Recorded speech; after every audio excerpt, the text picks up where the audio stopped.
Hello, blessed Tuesday to you. I hope that your Monday was good. Monday sometimes can prove to be a difficult day. Well, for us it's Sunday because that's the beginning of our work week over here. But I hope that you had grace and peace. Of course, God gave it to you, but I hope you were able to maximize it and that you were successful yesterday. And if you weren't, today's a new day. Let us rejoice and be glad in it.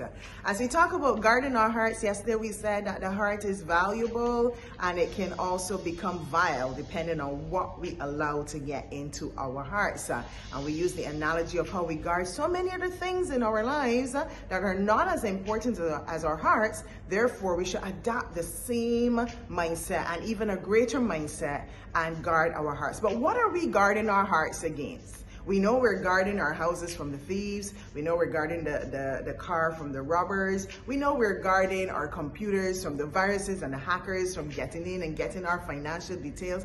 But what are we guarding our hearts from? Let us please go back to Proverbs chapter 4.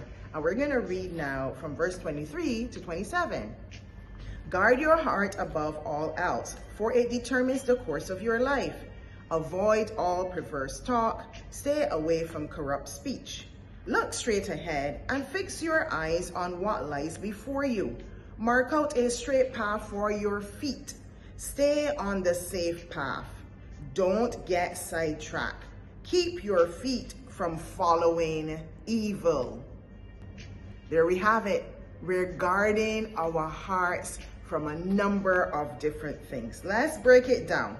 Avoid all perverse talk. Guard your ears from listening to perverse talk, perverse things. And there can be things, it can be profanity, it can be discouraging words, it can be insulting words, it can be gossip. Guard your ears against those things.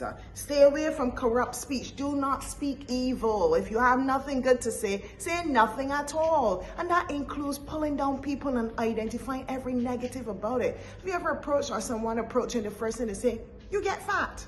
Or what's wrong with your clothes? Negative. Find something good to say to the person. You don't know what that individual is going through at that point in time. If you have nothing good to say nothing at all. Zip it. But if you look in the Word of God, you'll find something good to say and encouraging. Look straight ahead. Fix your eyes on what lies before you. What we look at. Guard our hearts against what we look at, the things we watch on television, on our computers. What are we looking at? Even the ladies, for the guys, the ladies walking by, you say adultery happens even if you look upon that person, not just the women, but not just the men, but also the women. What are you looking at? Guard your heart from these things. And then it says, make out a straight path for your feet. Stay on the safe path. Now, to make out a straight path, you have to think about it. You have to strategize it. So your thoughts, guard your thoughts. That's where it starts. It starts with a thought. What are we thinking about? Think about what we are thinking about. And then finally, don't get sidetracked. Keep your feet from following evil. What are we doing? Our choices, our decisions, our actions. We guard our heart. And this encompasses all of us. Our ears, what we see, what we speak, what we think, what we do.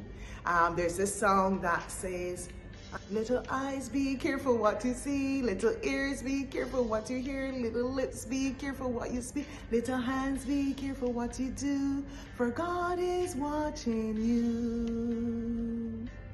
God bless you. Have a good day.